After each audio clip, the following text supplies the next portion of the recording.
Docteur Véronique Lebar, bonjour. Bonjour. Nous avons organisé ce matin une nouvelle session neurologie et sport. On connaît les bienfaits de l'activité physique et sportive dans le cadre de la prévention des maladies neurologiques et dans le cadre de l'amélioration de l'évolution de certaines maladies neurologiques.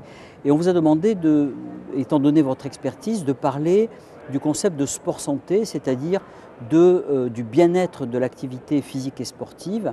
Alors, est-ce que vous pouvez nous dire deux mots sur les différents messages que vous avez transmis ce matin? Je parle juste en tant qu'ancienne responsable du pôle sport, santé, bien-être au ministère des Sports. Je ne le suis plus actuellement. Mais c'est vrai qu'en 2 ans, j'ai pu constater qu'il y avait une volonté au niveau national de mettre en place le sport santé.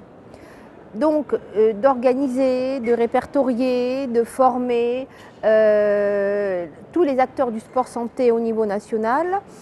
Est-ce que cette mission a été réalisée? Je ne pense pas. La seule chose, en tout cas, la seule unique mais effective, concrète et bénéfique, est le fait qu'en région, il existe de vrais programmes de sport santé, bien-être, le mot bien-être est important aussi parce qu'il n'y a pas que les malades, il y a aussi les bien portants, les sédentaires qui ont besoin de se mettre au sport pour prévenir. Pour la prévention. Pour la prévention. En région, il y a de vrais projets qui se mettent en place de façon inégale au niveau des régions car toutes n'ont pas commencé en même temps, mais en tout cas c'est une réalité. Deuxième réalité, actuellement donc pas d'uniformisation des projets, rien de construit, en tout cas effectivement au niveau national,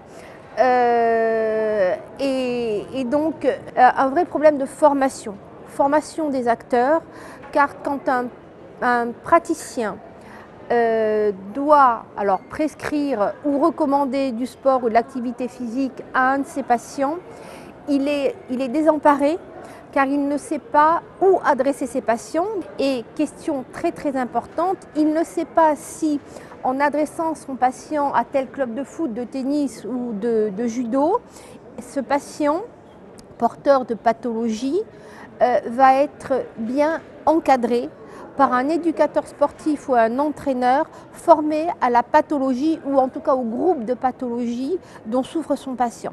Vous avez bien montré qu'il y avait des dispositifs régionaux qui étaient mis en place déjà de manière très informelle, que la formalisation à l'échelon national, elle n'était pas encore optimale.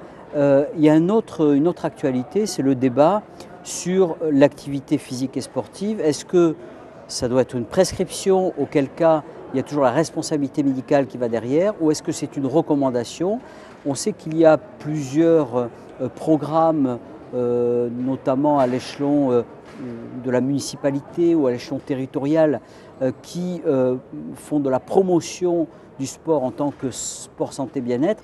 Alors quel est votre regard sur les débats qu'il y a eu, notamment au Sénat, concernant prescription médicale ou simple recommandation? Il me semble qu'in fine, le but est justement d'avoir une prescription médicale de l'activité physique et ou du sport. Très clairement, il me semble que c'est vraiment l'objectif principal. La question qui vient derrière, c'est que si c'est une prescription, est-ce que c'est à la société de prendre en charge, avec le coût que cela représente, l'activité physique, ou est-ce que c'est simplement un mode de vie qu'il faut changer? Est-ce que c'est une réflexion qui doit être une réflexion plutôt sanitaire ou plutôt une réflexion sociétale? C'est l'enjeu de cette discussion. Oui, tout à fait. Je pense que cet enjeu est double, et sociétal et sanitaire. Comme quelqu'un le disait justement ce matin, il faut commencer à l'école. L'activité physique, le fait de bouger et d'avoir du plaisir à bouger doit être non pas enseigné à l'école, mais intégré. Voilà, intégré, vécu de fait. Il faut aussi que les villes, dans la mesure du possible, fasse des aménagements du territoire pour permettre de vraies voies de vélo complètement sécures. Il faut qu'à l'intérieur des entreprises, on puisse avoir des douches quand on arrive d'un parcours en vélo. Il faut qu'on ait des endroits pour garer ses vélos. Il faut vraiment mettre toute une infrastructure ou suprastructure, je ne sais pas comment on peut appeler ça, au service de l'activité physique et donc de la santé. On pourrait dire, et pour conclure, que finalement le sport santé et puis le bien-être, c'est finalement l'affaire de tous. En tout cas, merci beaucoup. Merci à vous.